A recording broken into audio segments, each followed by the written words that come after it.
मित्र, देखिए कि आज कलयुग में इस वक्त 2026 आप अपनी आंखों से देखिए, चूँकि आप तो फार्मर्स हैं। आपके जीवन में कई प्रकार के दुख हैं, कई प्रकार के तकलीफ हैं।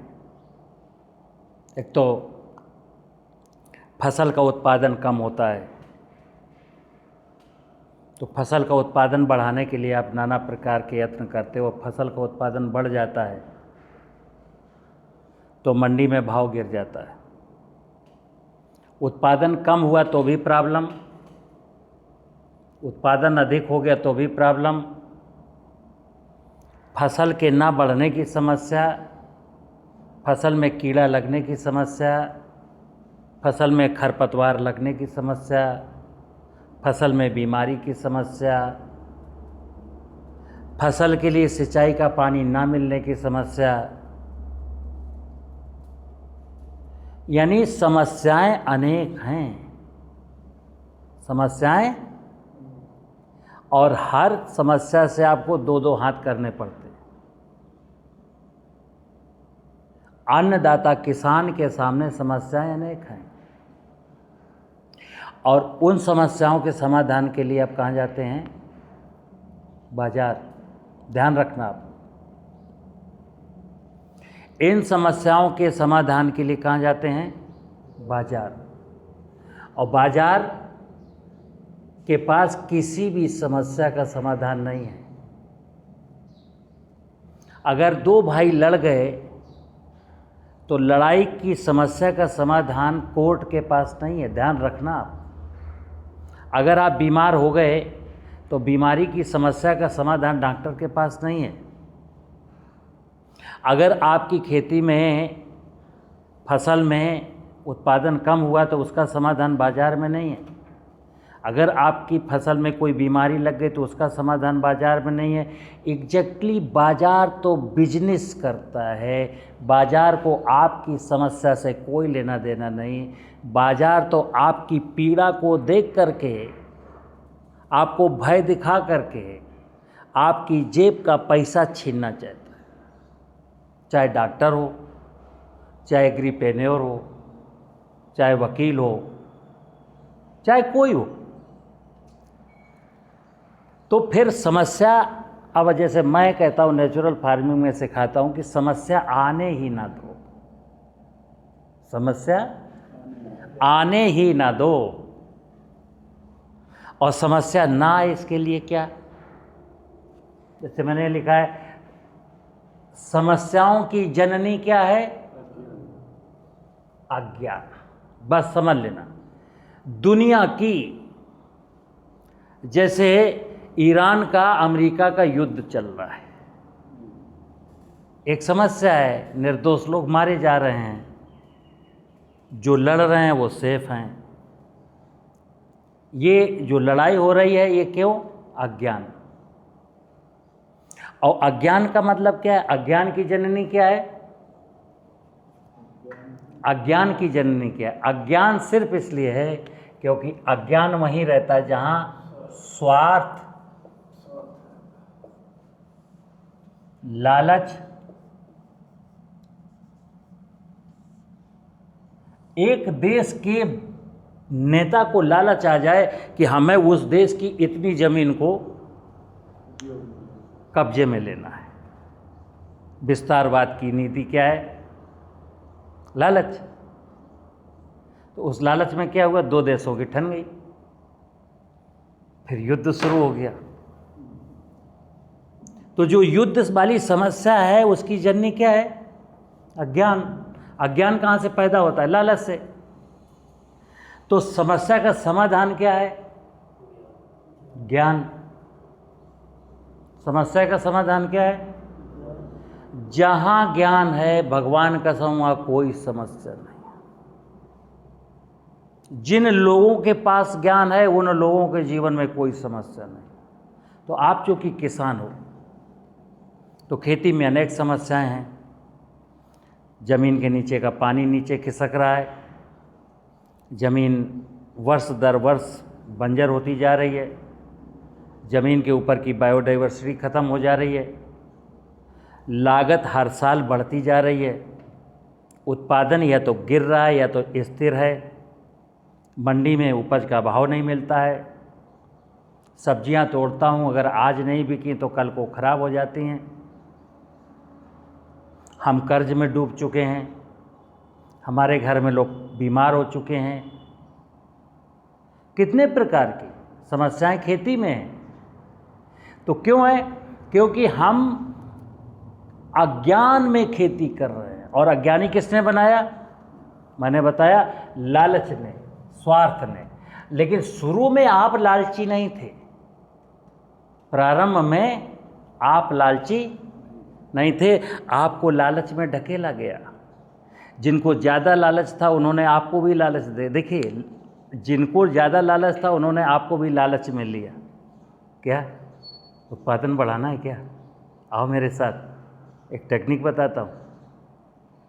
अरे यार, चना की खेती क्यों करते हो? चना में तो विल्ट लग जाता है, चना में तो इल्ली लग जाती है, इससे अच्छा है कि तुम गेहूँ बो। बोले साहब बोरिंग नहीं है हमारे पास। अरे बोरिंग हम करवा देंगे, फार्म भरो, इतना पैसा तुम्हारा, इतना सब्सिडी। बोले इतना भी नहीं है, चलो बैंक से कर्जा दिलवा देंगे, हाँ खेती के नाम पर। क्यों? और ढकेल दिया आपको अज्ञान में। अब आप जिस ज़मीन में चना होता था, प्रकृति ने कहा था इस ज़मीन में चना ही होगी, मसूर ही होगी, उस खेत में आपसे कहा गेहूँ बो। अब गेहूँ बोने लगे, बोरिंग हो गई। अब एक नई समस्या पैदा होने वाली, जहाँ भूगर्भ जल स्तर 30 फुट था, 20 साल गेहूं की खेती करने के बाद क्या हुआ? वो भूगर्भ जल पहुंच गया 300 फुट। अब ड्रिंकिंग वाटर की क्राइसिस खड़ी हो गई। जिस ज़मीन की फर्टिलिटी खूब अच्छी थी, अब उस ज़मीन में यूरिया डीएपी डलने लगा। गेहूं का लालच दिया तो गया, यानी आपके जलवायु के अनुसार हमारे फोर फादर जो करते आए थे वही बेस्ट था। अब अगर उसमें थोड़ी बड़ी कमी थी तो सॉइल की फर्टिलिटी को सुधारा जाना चाहिए था।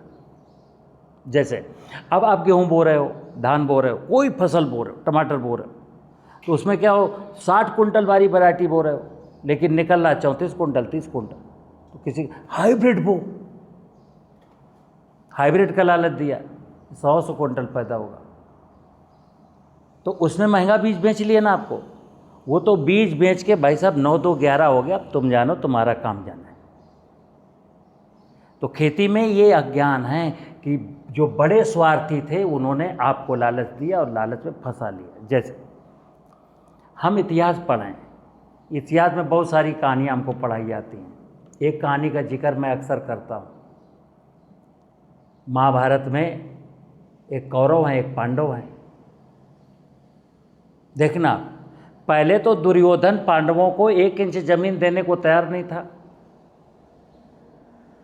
फिर कृष्ण भगवान की मान मनौगल के बाद फिर किसी प्रकार उसने वो जो इंद्रप्रस्थ है दिल्ली, वो बीहड़ बंजर है, पथरीली सॉइल है, कुछ उगता ही नहीं है, वो एक टुकड़ा दे दिया कि ठीक है, अच्छा जाओ। अब ये पांडवों ने अपने ज्ञान के आधार पर, श्रम के आधार पर बंजर जमीन में, बंजर जमीन को उपजाऊ बनाने के लिए क्या करना पड़ेगा? श्रम करना पड़ेगा, ज्ञान डालना पड़ेगा। तो श्रम और ज्ञान का निवेश लगाया और उस इंद्रप्रस्थ को खूबसूरत बना दिया और फिर खूबसूरत महल बनाया। हस्तिनापुर से भी बेहतरीन गृह प्रवेश किया। तो दुर्योधन और शकुनी आए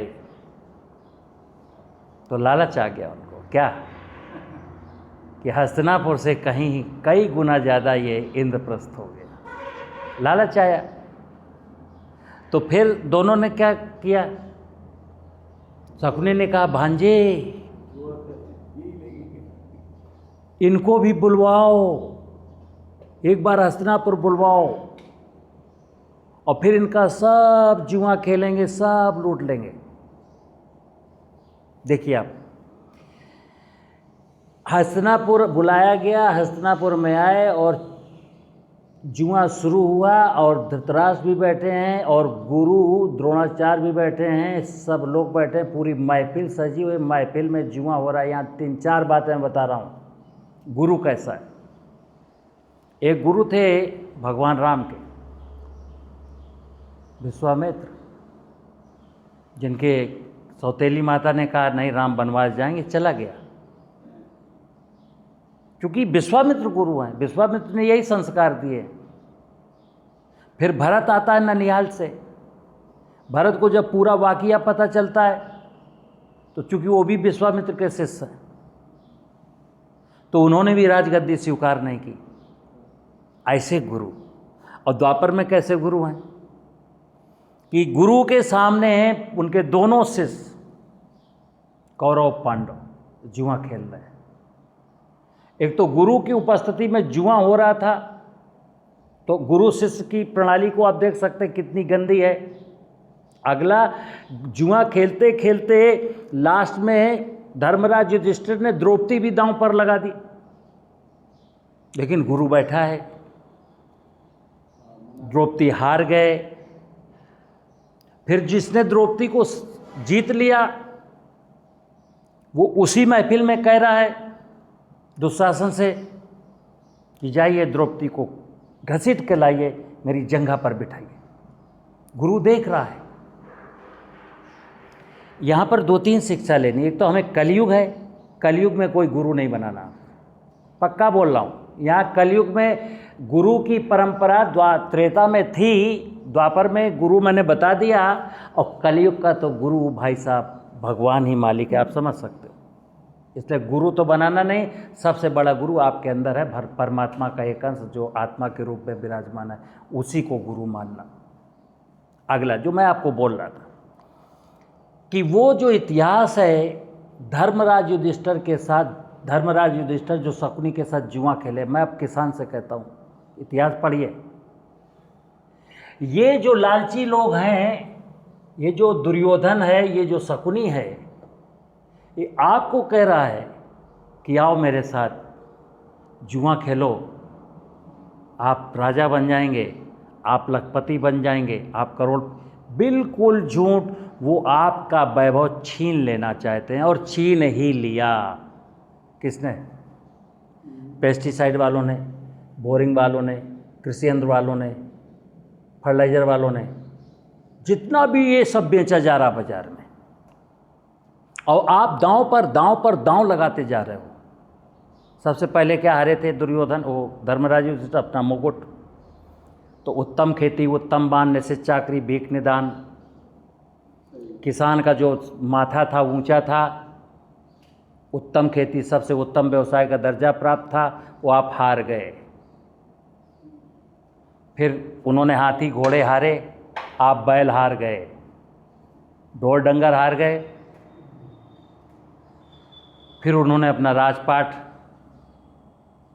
इंद्रप्रस्थ दांव पर लगाया। आपकी इंद्रप्रस्थ क्या थी? जमीन, जमीन की फर्टिलिटी, आप हार गए। जमीन के नीचे 30-40 फुट पर पानी था, वो भी आप हार गए। और आपके घर में आपने सुना है कि भैया किसी जमाने में 100 साल पहले कहते थे मेरे देश की धरती सोना उगले उगले हीरे मोती, तो वो देश की धरती ने सोना हीरा मोती उगलना बंद कर दिया। और क्या कहा जाता था? जहाँ डाल डाल पर सोने की चिड़ियाँ करती हैं बसेरा, वो भारत देश है मेरा। हर घर में सोना चांदी गड़ा रहता था। वो सोना चांदी 30-40 साल पहले बिक गया, आपको पता ही नहीं। और वो बिक गया और आप कर्ज में आ गए। और 10% देश के किसानों ने अपनी द्रौपदी भी हार दी है, गारंटी के साथ कह रहा हूँ। आप देख सकते हो समाज में कितने लोग द्रौपदी हार चुके। तो ये महाभारत जो हम पढ़ते हैं इसलिए पढ़ते हैं क्योंकि मुझे सबक लेना है। और हम क्या, वो पढ़ के मैंने कहा मैं भी जुआ खेलूंगा। जब धर्मराज युधिष्ठिर खेल सकते हैं तो मैं क्यों नहीं खेल सकता? खेलो जुआ। चलिए, तो मित्र, हमको जो अज्ञान है वो स्वार्थ और लालच है। स्वार्थ और लालच जब छोड़ देंगे, एक मन बनाइए कि आज से साहब मैंने स्वार्थ और लालच छोड़ दिया, तो स्वार्थ लालच जब छोड़ेंगे तो क्या है, तब आप ज्ञानी बनेंगे। ज्ञान प्राप्त करने की पहली सीढ़ी है कि आज के बाद मैं स्वार्थी नहीं हूँ, तो ज्ञान प्राप्त करेंगे। अब प्रश्न आता है ज्ञान क्या है, किसी से पूछो। मैं आज देश में अगर किसी से पूछूं और जो मेरी आवाज़ सुन रहे हो बहुत बड़े अपने आप को तीरंदाज समझते हो, आकर के चैलेंज के साथ कहता हूँ ज्ञान बताइए, ज्ञान क्या है, कुछ नहीं। कोई कहता है वो एमए करना, पीएचडी करना, विद बनना, जैसे विद होते ना, विद माने विद्वान, ज्ञान क्या होता है, विद्वता। अब हमारे देश में कितने लोग इतिहास में पीएचडी किए, तो इतिहासविद हो गए ना। भूगोल में पीएचडी किए तो भूगोलविद हो गए ना। जिस देश में 10,000 लोग भूगोलविद हों और उस देश का भूगोल खराब हो जाए, भूगोल तो खराब है हमारा। राजस्थान में मरुस्थल है, वहाँ पानी नहीं है, वहाँ जंगल नहीं है, तो भूगोल क्यों पढ़ा जाता है? भूगोल पढ़ेंगे, एमए करेंगे, पीएचडी करेंगे, फिर हम भी वही पढ़ेंगे, मतलब झूठ पढ़ेंगे, फिर झूठ। विद का मतलब है बिगड़ी हुई चीज़ों को ठीक करना, विद्वान। लेकिन वहाँ तो एजुकेशन में तो कोई विद्वता पढ़ाई नहीं जाती, वो तो एक टेक्स्ट बुक है रटी रटा, ये शब्द पढ़ लो। शब्द पढ़े हैं लोगों ने, शब्द पढ़े गए, शब्द पूछे गए, उत्तर सही आया, पास। अब जाओ बेटा तुम भी बनो प्रोफेसर, अब तुम भी यही झूठ बोलना। जैसे इतिहासविद, अरे दुनिया, मेरा देश का बच्चा बच्चा जानता है, हर पुरुष जानता है, मेरे राणा प्रताप, हमारे देश का गौरव, मेरे देश के गौरव, मेरा देश का शान, आन मान शान, राणा प्रताप, राणा सांगा। लेकिन क्या इतिहास में लिखा गया? अकबर महान था। कोई इतिहास माई का लाल पैदा हुआ जो इसको काट दे, सुधार दे? अरे इतिहासकार को चाहिए कि ये इतिहास गंदा है, ये इतिहास जो है कूट रचित है। आज से मैं एक नई पुस्तक लिखता हूँ जिसमें लिखता हूँ राणा प्रताप द ग्रेट। नहीं, औकात नहीं, हिम्मत नहीं, तो काहे के विद्वान हो? अगर कोई विद्वता का सही अपना मूल्य वो ना कर सके तो काहे का विद्वान? चलिए, तो समाधान है ज्ञान। अब ज्ञान है क्या? ज्ञान का मतलब है सत्य की सही जानकारी,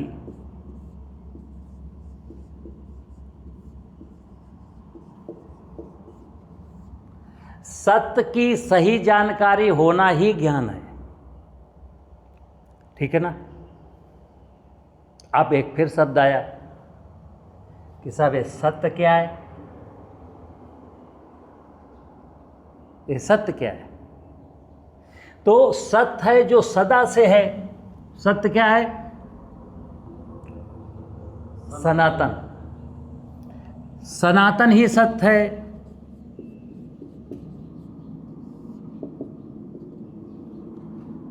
लोगों ने पूछा सनातन क्या है? बोले सनातन वही, सनातन मतलब जो है सनातन धर्म, वही सनातन, वही सत्य है। अरे वही क्या करते हो? बोलो ना क्लियर कट, क्या सनातन?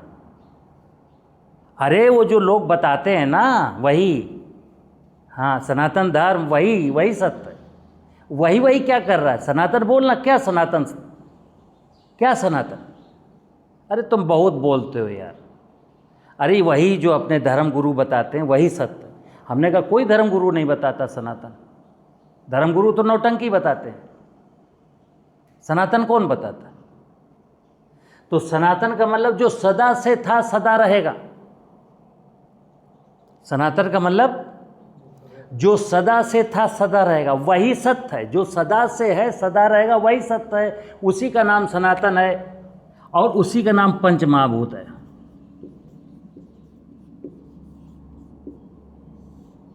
पंचमहाभूत है, उसी का नाम भगवान है।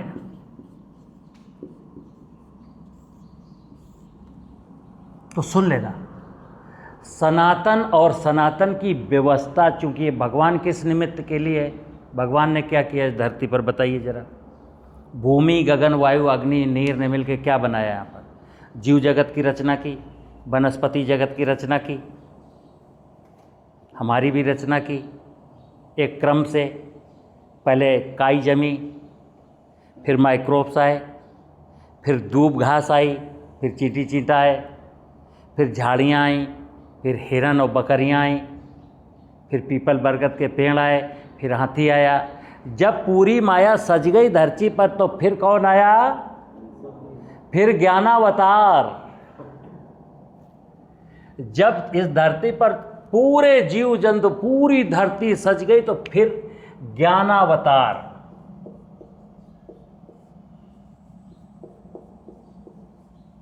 ज्ञानावतार किसको कहते हैं? मनुष्य को। और इसको क्या कहते हैं? धरती रूपी बगिया का माली। अब ज्ञानावतार, ज्ञान का अवतार, समझना बात को। जो ज्ञान का अवतार है वो जानबूझ करके अगर अज्ञान बन जाए तो क्या कहोगे? और अज्ञान बन गया। ज्ञान किसके पास है? ज्ञान होता तो देश दुनिया समस्या में ग्रसित होती क्या? बोलो। आप बीमार होते क्या? आपके परिवार में लड़ाई झगड़ा होता क्या? भाई भाई का बंटवारा होता क्या? है? दो जातियों के बीच में, दो समुदायों के बीच में तलवारें खिंची होती क्या? दो देशों के बीच में युद्ध चल रहा होता क्या? एक भोजन में जहर होते क्या? पानी की प्रॉब्लम होती क्या? जैसा लोग बोलते हैं कि अगला विश्व पानी को लेके होगा। तो ग्लोबल वार्मिंग होता क्या? तो जलवायु परिवर्तन होता क्या? कुछ नहीं होता। क्यों? क्योंकि ज्ञान का मतलब है सत्य की सही जानकारी। सत्य का मतलब है सनातन, सनातन का मतलब पंचमहाभूत, पंचमहाभूत का मतलब भगवान, और भगवान पंचमहाभूत ने, मैंने कहा भगवान ने वनस्पति जगत, वनस्पतियाँ, कितनी वनस्पतियाँ? 20 लाख प्रकार की, 20 लाख। और जीव, अनेक जीव, जलचर, थलचर, नभचर, कितने? 60 लाख प्रकार के। ये जब सब रचनाएं कर ली तब मनुष्य को, ज्ञानावतार को भेजा यहाँ पर कि जा, तू मेरी सबसे सुंदर रचना है, तू मेरी सबसे सुंदर रचना है, तू ज्ञान का अवतार है, तू धरती पर जा और खूब आनंद के साथ रहना और पूरी धरती को ऐसे ही खूबसूरत बनाए रखना। लेकिन क्या किया इसने? सतयुग में चला। सतयुग के लोग इस व्यवस्था को मानते रहे, त्रेता में भी लोग मानते रहे, द्वापर में कुछ गिरावट आई और कलयुग में महागिरावट आई। और कलयुग का ये जो चरण, हमें नहीं पता कौन सा चरण है, लेकिन जो भी चरण हो, मिडिल हो या लास्ट हो, इस समय तो सब के सब लोग अज्ञानी बन गए। अब मैं कहूँ अगर ज्ञानी खोज के लाओ, जब आप ज्ञानी बाजार में खोजने चलोगे तो आपके नाम मन में कोई प्रश्न आएगा कि ज्ञानी, हमने कहा एक ज्ञानी को लाओ, ज्ञानी, तो आप अचानक पहुँचोगे कहाँ? अच्छा वो महाराज जी, हाँ वो ज्ञानी। अब उनको ज्ञान किस बात का है? 4-5 श्लोक रट लिए और श्लोक बोल करके वो भी पब्लिक से भीख मांग रहे हैं। बोलो, गलत कह रहा हूँ तो? बंदर पा गया अदरक की गांठ, बन बैठा पंसारी।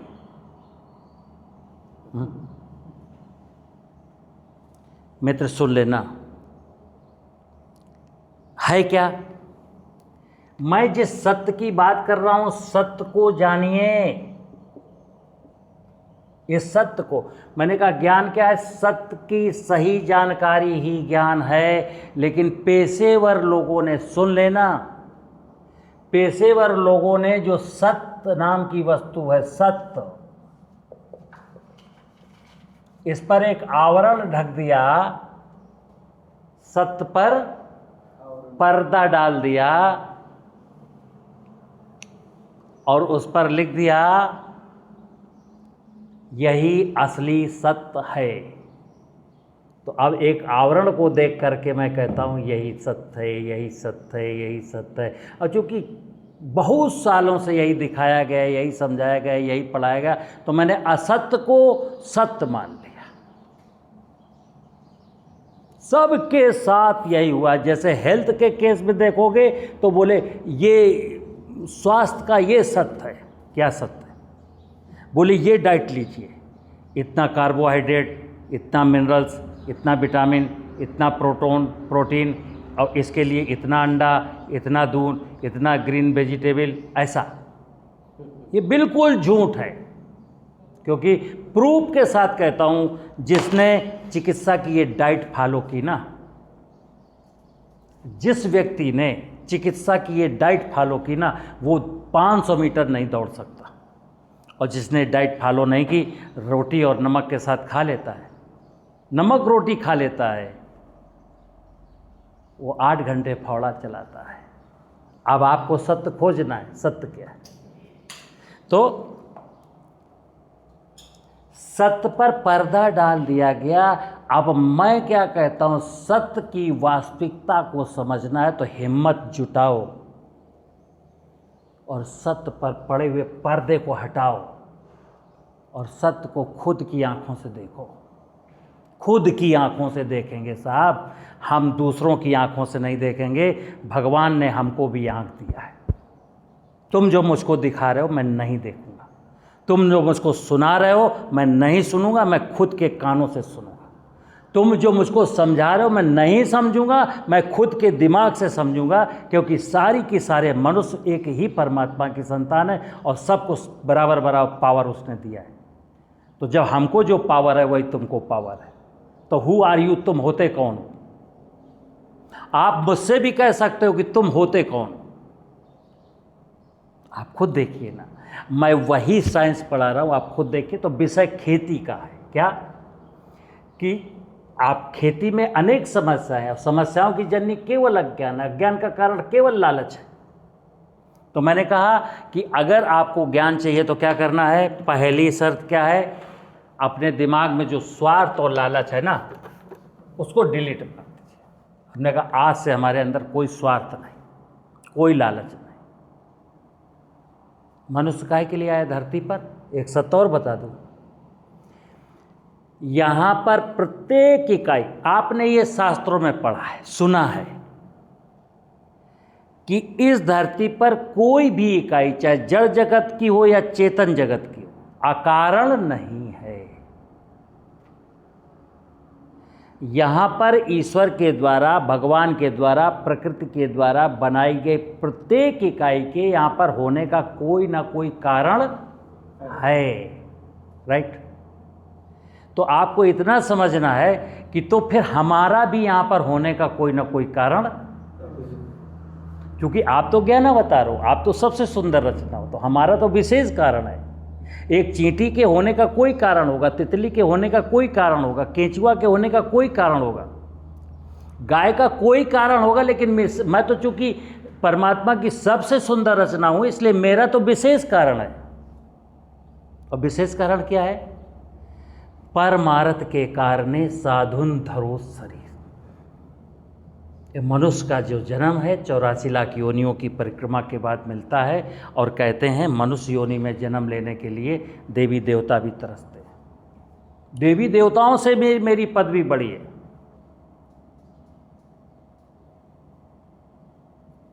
तो हम तो परमार्थ के लिए आए थे।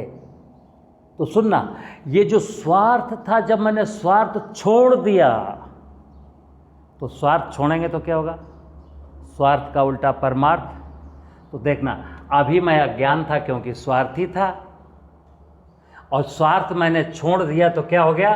परमार्थी, परमार्थ।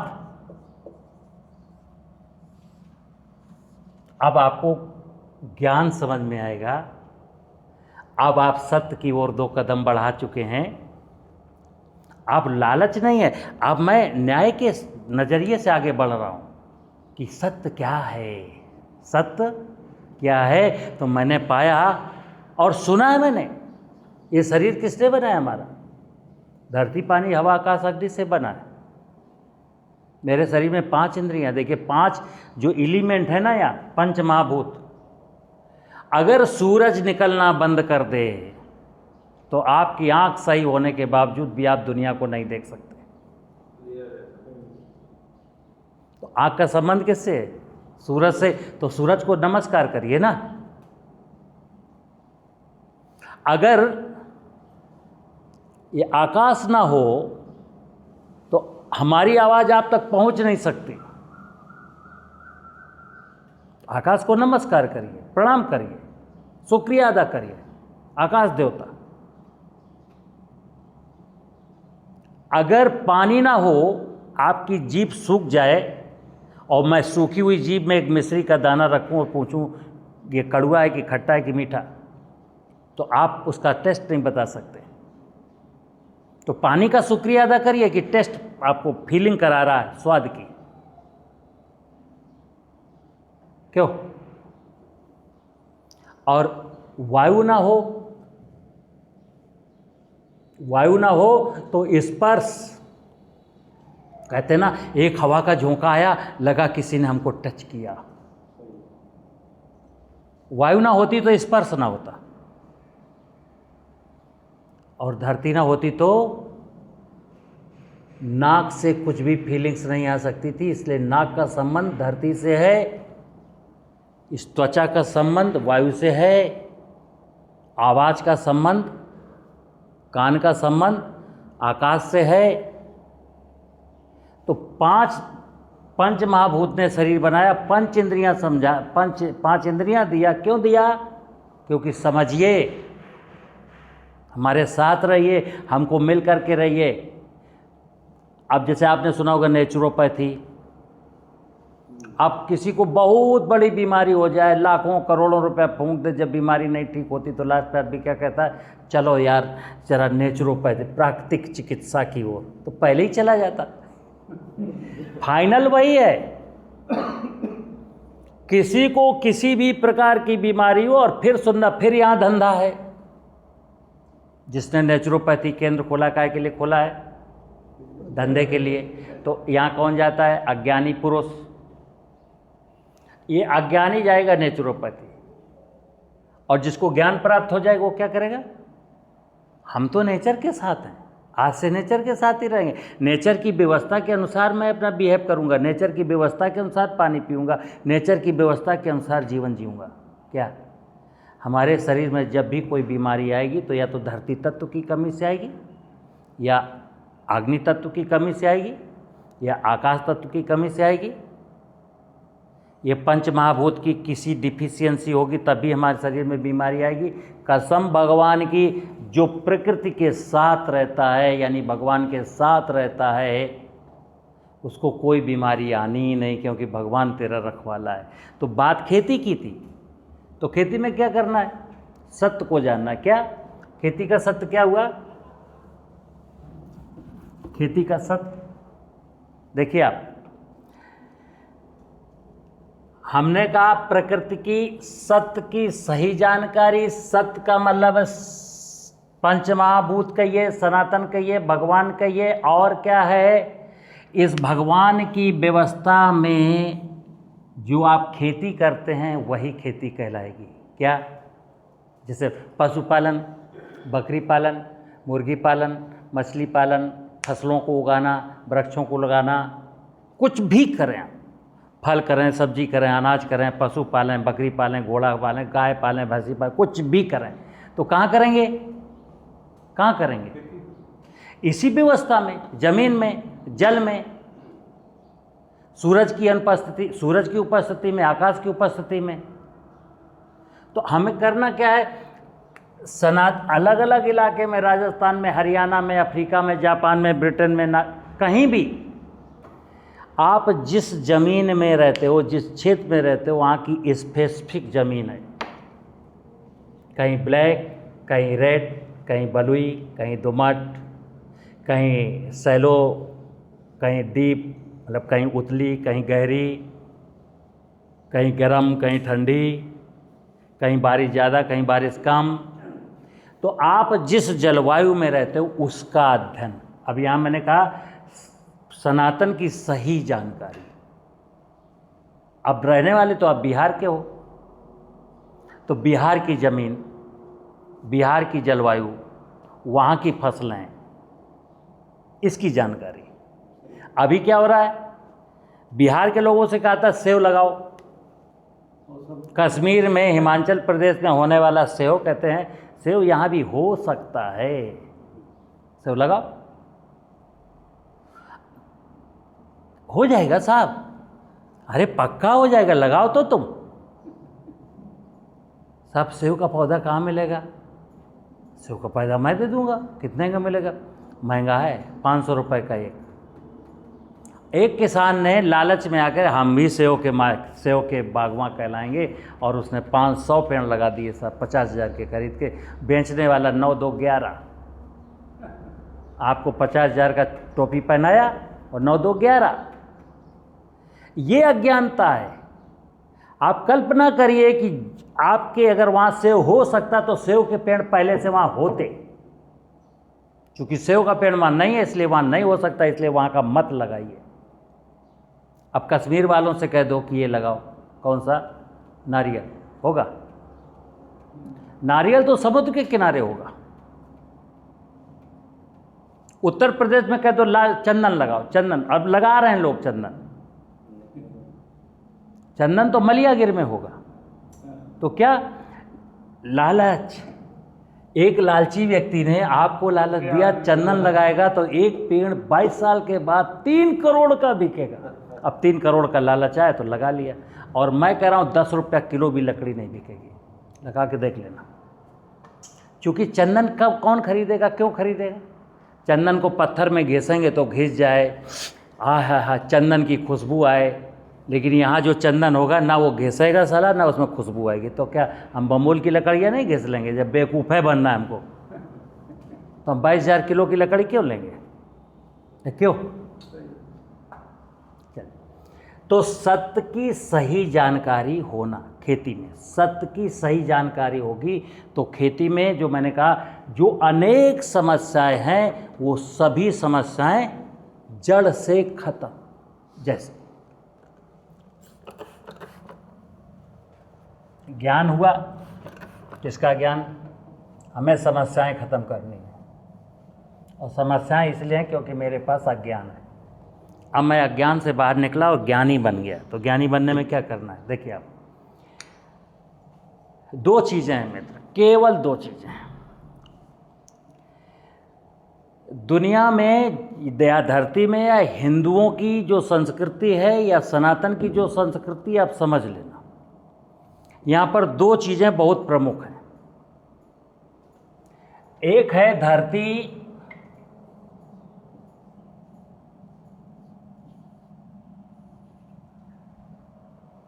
और इसी के साथ एक शब्द जुड़ा हुआ है, मां।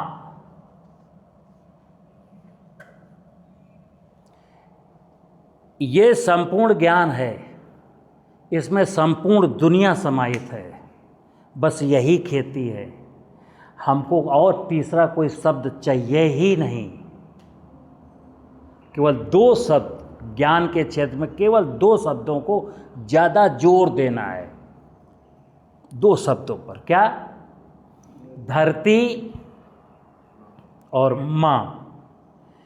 अब सुनना, जैसे मैं कई बार बोलता हूँ, खेती धर्म का विषय है, खेती दर्शन का विषय है, खेती आध्यात्म का विषय है, खेती पूजा का विषय है, खेती ही जीवन है, खेती ही कर्म है। तो बहुत सारे धर्म गुरु जो सोचते हैं कि यार ये कैसा एक आदमी पैदा हो गया जितने सही तरीके से कम शब्दों में पूरे धर्म को, सनातन को समझा के, और ये 9 2 11 हो जाएगा, ये साला मरता क्यों नहीं है? कहाँ रहता है? इसको रास्ते से कैसे हटाया जाए? क्योंकि विनोद कुमार सचान अगर 10 साल जिंदा रहे तो मैं तो दुकानों में ताले लगवा दूंगा। लेकिन कब लगेंगे? जब आप लोग मेरा सपोर्ट कर दोगे। सत्य को जानो, असत्य में क्यों भटक रहे हो। तो दो ही शब्द हैं ज्ञान में, दो ही शब्द हैं, धरती माँ। धरती माने, और खास करके जो जमीन में खेती करता है, आप फसल काम बोलेंगे तो ये धरती को क्या बोलते हैं हम? भूमि। क्या बोलते हैं? अंग्रेजी में क्या बोलते हैं? सॉइल। इस धरती पर जो बोते हैं फसल, इस धरती पर जो बोते हैं फसल या फसलें, वही तो माता पार्वती है। माता पार्वती तो आपको पालती है। आपको टमाटर चाहिए, आलू चाहिए, करेला चाहिए, गेहूँ चाहिए, चना चाहिए, बटर चाहिए, जलाने के लिए लकड़ी चाहिए, ऑक्सीजन के लिए वृक्ष चाहिए। क्या है? माता, माता, माता। तो ये धरती मेरी पिता है, ये माता पार्वती, इसको मैं कहता हूँ, आप पढ़ लीजिए, वेद की बात बोलता हूँ। इसी को कहा गया है आदि पिता सदाशिव। आदि पिता सदा, धरती को बोलते हैं क्या? आदि पिता सदा शिव। और माँ को क्या बोलते हैं? वनस्पतियों को आदि, आदि शक्ति माँ दुर्गा। और इसी दुर्गा जी का नाम है पार्वती, और इसी दुर्गा जी का नाम है अन्नपूर्णा, और इसी दुर्गा जी का नाम है महालक्ष्मी। लेकिन अगर आपने ये सत्य नहीं जाना तो आपको कहा जाएगा नवदुर्गा, फिर कहा जाता था पार्वती, फिर कभी अन्नपूर्णा। और बाजार में कैलेंडर बिक रहे हैं।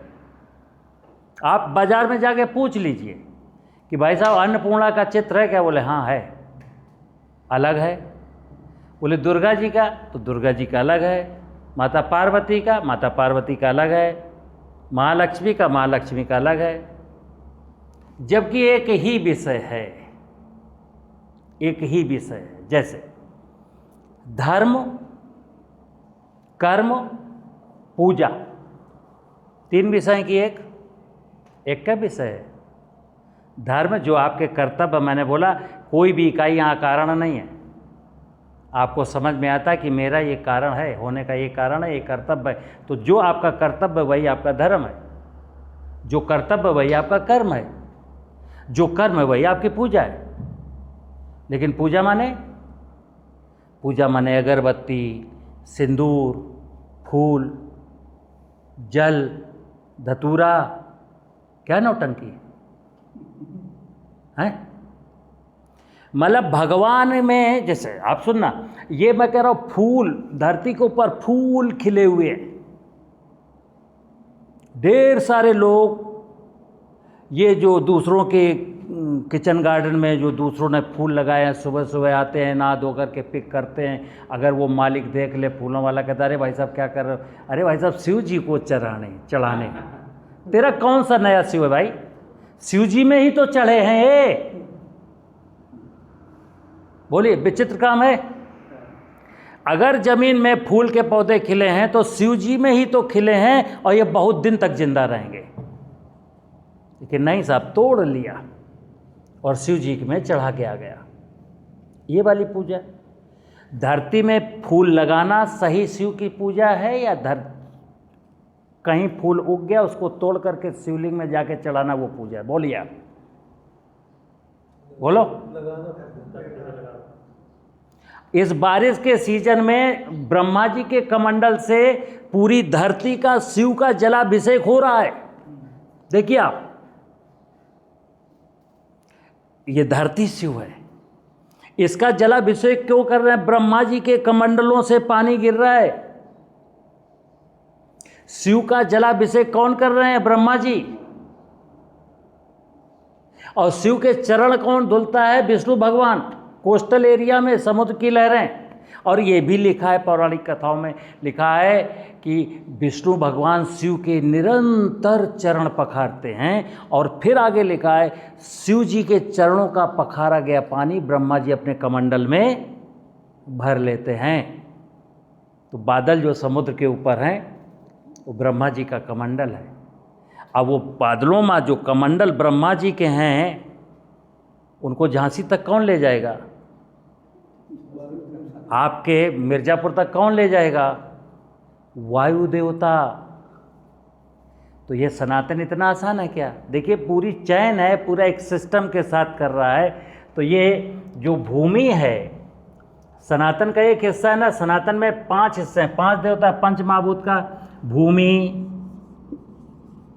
गगन, वायु, अग्नि, नीर, ये 5 देवता है ना। और आपने पढ़ा है देवों के देव महादेव। देखिए आप सुनते सब हैं, गुनते नहीं हैं। मैं यहाँ गुनवा ही रहा हूँ आपसे। जो शब्द आपके कानों में पड़े जरा उनको समझने का प्रयास करिए। देवों के देव, तो एक भूमि महादेव हैं, इनको कंसीडर करना है। और इनकी अर्धांगिनी है माता पार्वती, यानी वनस्पतियाँ, उनको कंसीडर करना है। और ये भूमि और माता पार्वती, शिव और पार्वती क्या कर रहे हैं?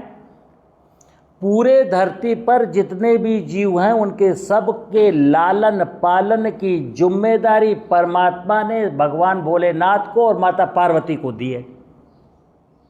कि धरती पर जितनी भी रचनाएं हैं जिनको मैंने प्राणदान दिया है, क्योंकि ये शरीर तो भगवान ने पंचमहाभूत ने बनाया है। हमारा जब ये चेतना निकल जाएगी परमात्मा की इस शरीर से तो ये पंचमहाभूत अब भी पड़ा है यहाँ पर, लेकिन अब मैं बोल नहीं सकता, चल नहीं सकता, खड़ा नहीं हो सकता। कौन निकल गया? परमात्मा का एक अंश। तो परमात्मा क्या कहता है इनसे, शिव से और पार्वती से, ये तुम्हारी ड्यूटी है। जब तक मैं हूँ यहाँ पर, जब तक किसी भी शरीर में मैं हूँ, इनको रोटी पानी हवा की व्यवस्था तुमको करनी है। और मनुष्य को क्या ड्यूटी दिया गया है कि तुम इस धरती के ज्ञानावतार हो, माली हो। तो माली बन के रहना। तुम्हारी ड्यूटी है कि ये सनातन कैसे बचे, सनातन धर्म कैसे बचे, ये धरती कैसे बचे, ये जंगल कैसे बचे, ये जीव जंतु कैसे बचे, ये तुम्हारी ड्यूटी है। इसीलिए कहा गया है धर्मो रक्षति रक्षता। मनुष्य की ड्यूटी है कि मनुष्य धर्म की रक्षा करे। लेकिन इस कलयुग में मनुष्य ने धर्म को धंधा बना लिया, धर्म को व्यापार बना लिया, धर्म के ऊपर पर्दा डाल दिया अधर्म का, सत्य के ऊपर पर्दा डाल दिया असत्य का। क्यों? धंधा। और सब ने अपने अपने धंधे बना लिए और किसान ने समझा ही नहीं कि तुम्हारा क्या धंधा था। तो खेती में आप चूंकि किसान हैं तो आपको क्या करना है, ये सॉइल, ये भूमि, जैसे आपने इस भूमि पर कोई सीड बोया, ज्ञान क्या कहता है कि आप जरा अपनी ज़मीन को देखिए, ज़मीन के आसपास जलाशय को देखिए या ज़मीन के नीचे के भूगर्भ जल को देखिए और वहाँ की जलवायु को देखिए। ये जल और ये वायु, आपको 3 चीज़ें देखनी है। ज़मीन की फर्टिलिटी को देखिए और जलवायु को देखिए, उसके अकॉर्डिंग डिसीजन लीजिए कि मुझे इस धरती पर कौन सी पार्वती के कितने स्वरूप बनाने हैं। तो खेती का सूत्र है कि कृषि किसान इसलिए करता है कि वो मेरी सभी ज़रूरतें पूरी हो जाए और ज़मीन की फर्टिलिटी पर, भोलेनाथ की सामर्थ्य पर कोई भी एडवर्स इफेक्ट ना पड़े। इसी का नाम है आपने शिव की पूजा कर ली, शिव को धतूरा चढ़ा लिया, यानी इस धरती में इतना कार्बन देते रहो कि आप जो यहाँ फसल बोएं तो माता पार्वती का स्वरूप इतना खूबसूरत हो कि आपको स्वादिष्ट और पौष्टिक रोटी मिल सके, स्वादिष्ट पौष्टिक फल मिल सके, स्वादिष्ट पौष्टिक सब्जी मिल सके। लेकिन यहाँ खेती का उद्देश्य ही भूल गए, क्या? पैसा। काहे के लिए खेती? पैसा। ये अज्ञान है। देखना, मैंने बोला कि आप लक्ष्मी को खोज रहे हैं। किसको खोज रहा है इंसान? और लक्ष्मी किसको मिलती है? जो शुद्ध डकैत हो जाता है, लक्ष्मी किसको मिलती है? अगर ज्ञान नहीं है तो लक्ष्मी किसको मिलेगी? डाकू को मिलेगी। जैसे धर्मराज युधिष्ठिर की लक्ष्मी किससे छीनी? दुर्योधन ने। दुर्योधन शरीफ आदमी है क्या? है? सुन लेना, ये लक्ष्मी शब्द कभी आपने नहीं सुना। जब भी लक्ष्मी सुना होगा तो सुना होगा गणेश लक्ष्मी। क्या सुना है? लक्ष्मी कभी अकेले होती नहीं यार। दीपावली में काहे की पूजा करते हो? गणेश लक्ष्मी की। दीपावली में किसकी पूजा होती है? गणेश लक्ष्मी की। तो गणेश का मतलब मैंने क्या है?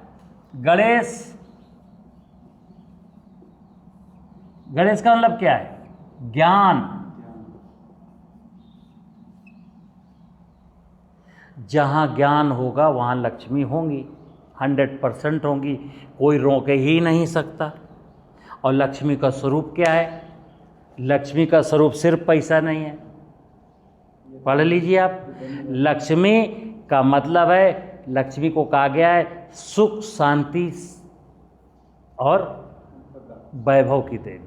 सुख, शांति और वैभव। वैभव का मतलब भी रुपया नहीं है। वैभव का मतलब आपका नाम, आपकी कीर्ति। लेकिन आपकी कीर्ति आपके जीवन में, हमने बोला था ना कि सबके जीवन में दुख हैं, समस्याएं हैं। समस्याओं को निपटने के लिए मुझको ज्ञानी बनना है। ज्ञानी का मतलब गणेश बनना है। और जहाँ गणेश होंगे वहाँ लक्ष्मी आ जाएंगी अपने आप। तो लक्ष्मी क्या लाएंगी? सुख, शांति और वैभव। मतलब आपके जीवन में सुख, परिवार में शांति और आपकी कीर्ति। कीर्ति कहाँ से आएगी? अज्ञानी व्यक्ति की कीर्ति होगी क्या? ज्ञान। और ज्ञान के देवता हैं गणेश। अब सुन लेना, दिक्कत क्या है? जैसे ही आप ज्ञानी बनना चाहेंगे, ज्ञानी, जैसे मैं जो ज्ञान आपको सिखा रहा हूँ कि खेती का ज्ञान उर्वरक नहीं, खेती का ज्ञान पेस्टिसाइड नहीं, खेती का ज्ञान सिंचाई नहीं, खेती का ज्ञान ड्रोन नहीं, खेती का ज्ञान ये नहीं। खेती तो खुद परमात्मा करता है। आपको करना क्या है? जमीन में बीज बोएंगे ना, थोड़ा सा खुरपी से गोंड करके बो दीजिए, बो के चले आइए। ना पानी की ज़रूरत है, ना फर्टिलाइजर की ज़रूरत है, ना कीड़ा लगेगा, ना बीमारी लगेगा। क्यों नहीं देना पड़ेगा? आपको मैंने अभी बताया, जंगल में कौन पानी देता है? अभी अज्ञानता में खेती कर रहे थे, इसलिए आपने सॉइल की फर्टिलिटी को घटा दिया। मैंने बोला भूमि, भूमि का मतलब है इसमें 1% कचरा, कार्बन। और इस भूमि में ये जो शिव है ना, शिव, इनको क्या बोलते हैं? शिव। शिव के गण। शिव के गण मतलब धरती में रहने वाले जीव जंतु जो तुमने मारे पेस्टिसाइड डाल के। धरती में कार्बन दे दिया, शिव के गण अवेलेबल हैं, तो शिव के गणों का काम है उस कार्बन को खाएंगे और मरेंगे। और जब मरेंगे तो माता पार्वती का भोजन बनेंगे। और माता पार्वती का स्वरूप और बेहतरीन होगा तो आपकी बार और ज़्यादा पतझड़ होगा, तो शिव को और कार्बन मिलेगा, तो फिर माता और समृद्धशाली होंगी। तो जो लोग कहते हैं ना खेती में अब गिरावट है, गिरावट जैसे कई लोग बोलेंगे कि ज़मीन इस अब रासायनिक खेती छोड़ करके भोजन की व्यवस्था नहीं हो सकती, प्राकृतिक खेती करेंगे तो भूखों मर जाएंगे। तो मैं क्या बोलता हूँ, जो प्राकृतिक खेती की समझ नहीं रखते, प्राकृतिक खेती को गुड्डे गुड़िया का खेल समझते हैं और हींग और फिटकरी से प्राकृतिक खेती करते हैं, गौमूत्र गोबर से करते हैं, शुद्ध। हम गौमूत्र गोबर यहाँ क्यों लाते हो? अभी तो इतना समझो, क्योंकि यहाँ जब गाय नहीं थी ना, सुन लेना, मैंने कहा एक क्रम है धरती पर जीव रचना का। जब गाय नहीं थी तब भी खेती होती थी, लेकिन गाय की जब इम्पोर्टेंस बता रहे हो तो गाय की नहीं, बैल की इम्पोर्टेंस है। ध्यान रखना, धरती के शिव किसकी सवारी है? नंदी की। ये धरती पर बैल चलेगा, धरती को बैल जोतेगा, ये है सत्य। ट्रैक्टर खेती का सत्य नहीं है, क्योंकि जान लेना, अगर ट्रैक्टर खेती का सत्य है तो ये सत्य खत्म होने वाला है। क्योंकि अगर ये ईरान अमेरिका का लफड़ा कोई तगड़ा खिंच जाए ना, तो आपकी सांस अटक जाएगी। अब खेती इंडिया में नहीं हो सकती, क्योंकि तुमने बैल मार डाले, बैल बेच दिए, गाय छोड़ दी, और ट्रैक्टर के लिए डीजल नहीं है, तो कैसे खेती करोगे? तो ये असत्य के पाँव नहीं होते। असत्य बहुत देर तक नहीं टिकता, सत्य तो सत्य है। तो जो गौ आधारित खेती है उसका मतलब है बैल से खेती करें, गाय का दूध पिएं। लेकिन अभी क्या तो आप बोल रहे हो गाय गोबर और गौमूत्र से तो होगी, क्योंकि ऐसा बाजार में फैला रखा गया है। सुन लीजिए आप, हमको करना क्या है? मेरा ऑब्जेक्ट गौमूत्र नहीं है, मेरा ऑब्जेक्ट है जमीन अच्छी हो, शिव बाबा प्रसन्न हो तो पार्वती प्रसन्न रहेंगी। अब इसमें गाय को भी साथ ले सकते हो, ले लो, भैंस को ले लो, बकरी को ले लो, ऊंट को ले लो, हिरण को ले लो, मुर्गी को, किसी को भी साथ ले लो।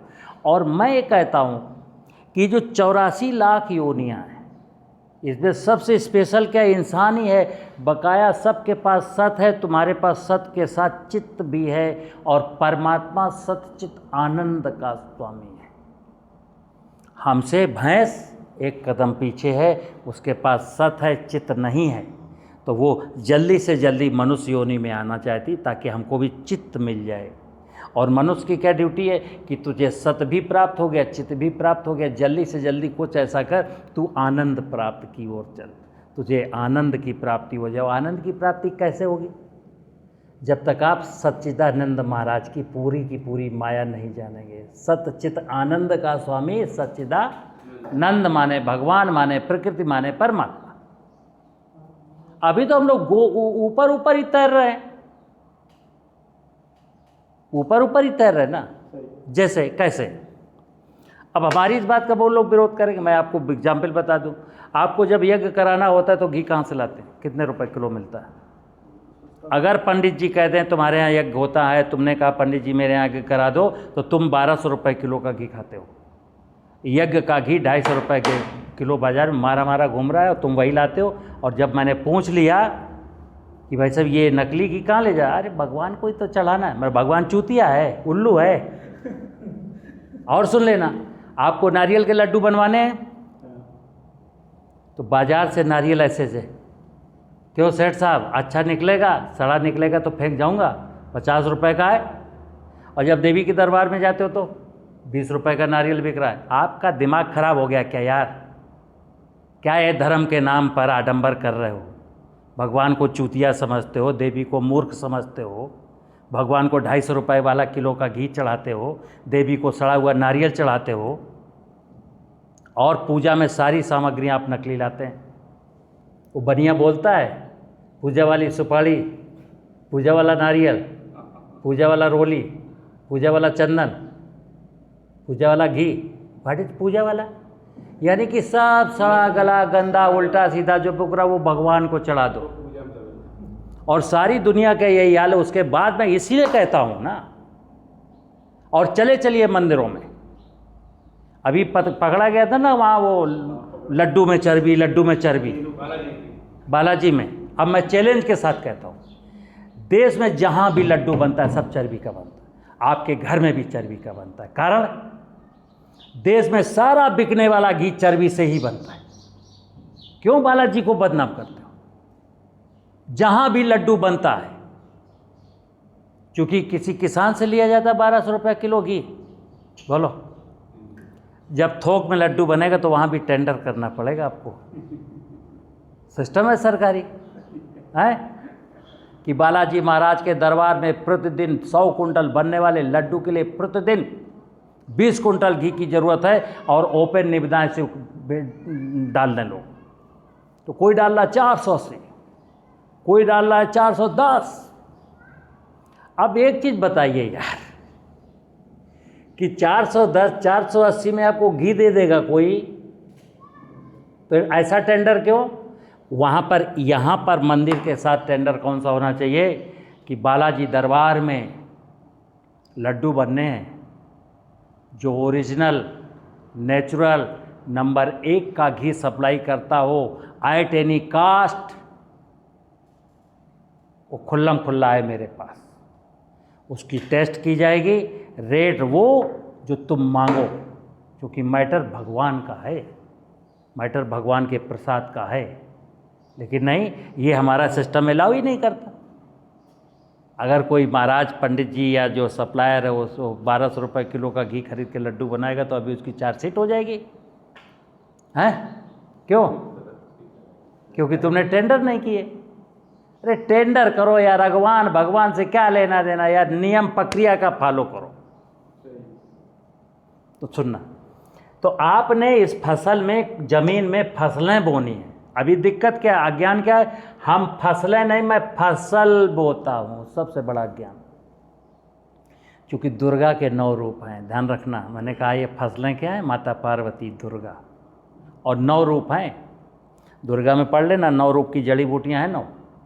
तो आपसे मिनिमम अपेक्षा की गई है 1 टाइम इस धरती पर, जो आपका ज़मीन का टुकड़ा है, 1 टाइम, खरीफ हो, रबी हो, जायद हो, एनी समय, 9 प्रकार की वनस्पतियाँ हो, 9 प्रकार की। अब ये दुर्गा की सही पूजा है, कम से कम 9 प्रकार के।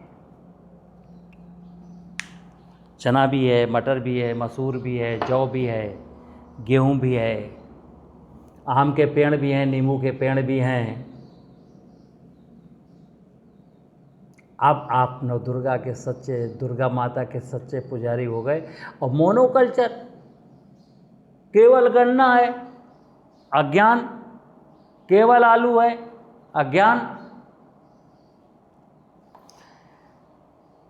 तो हमको धरती माँ, धरती शिव माँ का मतलब है, सुन लेना, ये फसलें पूरी धरती को भोजन खिलाती रहें, हर कोई भी जीव भूखा ना हो, इसके लिए 4 देवता निरंतर, निरंतर, देखिए अब इसकी हेल्प कौन कर रहा है? शिव जी की, पार्वती की हेल्प तो चारों देवता भी कर रहे हैं रात दिन जग करके। तुम तो चतुर और ज्ञानावतार के प्राणी हो, तुम इस चीज को क्यों नहीं समझते हो कि यही भगवान है, यही परमात्मा, यही प्रकृति की व्यवस्था, यही सनातन है। इसको इग्नोर करके जब तुम कुछ भी करते हो, उसी का नाम है पाखंड, उसी का नाम है आडंबर। और आज देश में धर्म के नाम पर, सनातन के नाम पर टोटल का टोटल खुल्लम खुल्ला विनोद कुमार सचान बोलते हैं, पाखंड और आडंबर ही चल रहा है। और पाखंड और आडंबर किसी को रोटी नहीं दे पाएगा। और आज भी रोटी किसको नसीब है? रोटी खा रहे हैं आप, भोजन खा रहे हैं कि जहर हैं? पानी पी रहे हैं कि जहर? पानी में 2300, 1800, 3000 TDS का पानी है। अरे हम आपकी बात ही नहीं कर रहे, हम तो शहरों की बात कर रहे हैं जहाँ RO लगवाए जा रहे हैं। और 500 TDS का बहुत खूबसूरत है कि अभी 500 का, अभी चिंता मत करो, 1000 TDS का आ जाएगा। बस खेती की यही परंपरा जिंदा रहे कि यूरिया डाल दो, DAP डाल दो, कोराजिन डाल दो, आप भी वहीं पहुंचने वाले हो, परेशान मत होइए, पहुंच जाओगे। अभी आग उधर लगी है, अगर आपने उधर की आग नहीं बुझाई तो आग इधर भी आएगी, ये ध्यान रखिएगा। तो अगर हैवी TDS का पानी मैं RO से फिल्टर करता हूं तो क्या अगर वो पीता हूं तो मरता हूं, और अगर वो नहीं पीता हूं, कुछ RO से फिल्टर करता हूं तो मरता हूं, क्योंकि मिनरल्स भी गए। है? मौत तो हर परिस्थिति में खड़ी है। तो मौत, वो कहता है ना गब्बर सिंह उस फिल्म में, मौत तेरे सर पर नाच रही कालिया, नज़र उठा के देख ले। तो मौत तो सबके ऊपर नाच रही है। कब बच्चे का एक्सीडेंट होगा, कब बच्चे का कोई मर्डर कर देगा, क्योंकि आजकल की संस्कृति क्या है, गर्ल्स फ्रेंड और बॉयफ्रेंड की। तो आपको पता है कि कब क्या हो जाए अनहोनी है। आंगन आंगन सूल गड़े हैं, गलियन फैला कांच, अपने जोखिम पर ए नटवर नाच सके तो नाच। स्थितियां बहुत विकराल हो गई, क्योंकि असत्य का बोलबाला है, अधर्म का बोलबाला है। सबको तो कागज का नोट दिख, धर्म कहाँ है? मैं ढूंढ रहा हूं धर्म कहाँ है, धर्म मुझको कहीं नहीं मिला। तो धर्म सनातन है, इसका ज्ञान। और कहा गया ना, मनुष्य के कल्याण के कितने मार्ग बताए गए? 3। कौन कौन सा? पहला क्या है? ज्ञान मार्ग। ज्ञान मार्ग का मतलब क्या है? इस सनातन को और सनातन की व्यवस्था को जानो। जैसे धरती को, पानी को, हवा को, आकाश को, अग्नि को जानो, और फिर इनके द्वारा रची गई रचनाओं को जानो। नाना प्रकार की वनस्पतियाँ, नाना प्रकार के जीव जंतुओं को भी जानो, फिर खुद को भी जानो, और फिर इनके साथ मेरे क्या संबंध हैं। धरती के साथ क्या संबंध है, पानी के साथ क्या संबंध है, चिड़िया के साथ क्या संबंध, संबंधों का भी पता लगाइए। इसका नाम है ज्ञान। हमें पता चल गया मधुमक्खी से मेरा रिश्ता है, तितली से मेरा रिश्ता है, मेंढक से मेरा रिश्ता है, इसका नाम है ज्ञान। और फिर रिश्ते को निभाने का नाम है, अगर धरती से रिश्ता है तो धरती को फर्टाइल बनाने के लिए किए गए कर्म का नाम है कर्म, ज्ञान कर्म। और जब जवानी खत्म हो जाए, बुढ़ापे की ओर कदम चल जाए, हाथ पांव चलने बंद हो जाए, तो फिर भक्ति। भक्ति का मतलब क्या है? जैसे आजकल झूठ क्या है, किसी ने राम नाम की माला जपड़ा, किसी को पकड़ा दी, किसी ने शिव की माला जपड़ा दी, किसी ने उसकी माला जप पकड़ा दी। ये संत लोग क्या कर रहे हैं? अपने शिष्य बना रहे हैं। और गुरु मंत्र में क्या दे रहे हैं? कान में गुरुदक्षिणा लेके नज़दीक आ, ओम नमो शिवाय। किसी को बताना मत बच्चा, फिर मंत्र गायब हो जाएगा, मंत्र की शक्ति खत्म हो जाएगी। बताया क्या कान में उसके? ओम नमो शिवाय। अब वो बैठा है, ओम नमो शिवाय, ओम नमो शिवाय, ओम, और 11 माला डेली करना है। अब वो सुबह जग के बैठ जाता है, भैंसिया गैया से कोई मतलब नहीं, मातारी बाप ने समझ लिया भक्त हो गया शिव का, और वो शिव भक्ति में लीन हो गया। ये भक्ति नहीं है। जवानी में भक्ति मत करिए। भक्ति करना जब हाथ पांव शिथिल हो जाए, और फिर भक्ति कौन सी? कुछ नहीं करना। भक्ति का मतलब इतना, रात दिन जोते सोते जगते उठते बैठते हमेशा धरती को, पानी को, हवा को, आकाश को सलाम करिए। नाना प्रकार की वन वनस्पतियों को, जीव जंतुओं को सलाम ठोकिए कि हे कोयल, तेरी आवाज़ ने बहुत आनंदित किया। हे मधुमक्खी, तू ना होती तो कितने बार तेरा शहद खाया खांसी में, है ना। हे विष्णु भगवान, तेरी लाख लाख कृपा कि तू मुझे पूरी जिंदगी भर पानी देता रहा। हे वायु देवता, तेरा भी लाख लाख सुख। जैसे मैं यहाँ बैठा हूँ, ऑक्सीजन ले रहा हूँ ना, सुन लेना आप, विज्ञान को कहता हूँ मैं। जो व्यक्ति, विज्ञान कहता है वनस्पतियों से ऑक्सीजन निकलती, अब जो व्यक्ति वनस्पतियों से 300 किलोमीटर दूर है, वहाँ कोई वनस्पति नहीं है, उसको ऑक्सीजन कौन भेजता है? वायु देवता। ध्यान रखना, साइंस ने कहा कि वृक्षों से ऑक्सीजन आती है, लेकिन मैं तो वृक्ष से 300 मीटर 300 किलोमीटर दूर हूँ। मैं जहाँ सऊदी अरबिया में रहता हूँ, कोई पेड़ नहीं है, वहाँ ऑक्सीजन कौन भेजता है? वायु देवता। ये भगवान की लीला तो देखो यार। पानी वहाँ कौन भेजता है? वायु देवता। भगवान की कितनी कितनी अनुकंपाएं हैं हमारे ऊपर। सूरज न निकलेगा तो आप बो लेना वनस्पतियाँ, फोटोसिंथेसिस कहाँ से होगा? आकाश अगर किसी लंबे पौधे को ऊपर जाने की अनुमति ना दे तो 50 फुट का वृक्ष आप कैसे लगा सकते हैं? तो कर्ता कौन है यहाँ? कर्ता केवल एक ही है, भगवान। कर्ता केवल एक ही है, सनातन। कर्ता केवल एक ही है, प्रकृति। और हम तो प्रकृति की एक छोटी सी इकाई हैं। हमको कौन सा कर्तव्य करना है? जितनी जिसकी हैसियत हो, जैसे भगवान राम का जब पुल बन रहा है समुद्र में, तो नल नील अंगद तो बड़े बड़े पत्थर डाल रहे हैं और एक गिलहरी है वहाँ पर, वो क्या करती है, पानी में लेटती है, रेत में ऐसे ऐसे करती, ऊपर आके झाड़ देती। किसी ने पूछा, है गिलहरी तू क्यों टाइम वेस्ट कर रही है? वो क्या कहती है कि अब जितनी सामर्थ्य है उतना तो कर ही रही हूँ ना। तो हर व्यक्ति को सनातन की सुरक्षा के लिए, क्योंकि यहीं से मेरी लाइफ शुरू हुई है और यहीं ख़त्म होनी है, और ये जिंदा रहेगा तो मैं जिंदा रहूँगा। और किसान के लिए खास तौर पर, जो खेती छोड़ के शहर में चला गया, वो उसको जो कुछ करना वो करे। लेकिन आपके लिए बता दूं, आपको किसी के सामने कटोरा लेके भीख नहीं मांगनी, ना किसी अधिकारी के सामने का, ना किसी नेता के सामने। आप केवल कटोरा लेके भीख मांगे किससे? भूमि से, भगवान से, प्रकृति से और सनातन से।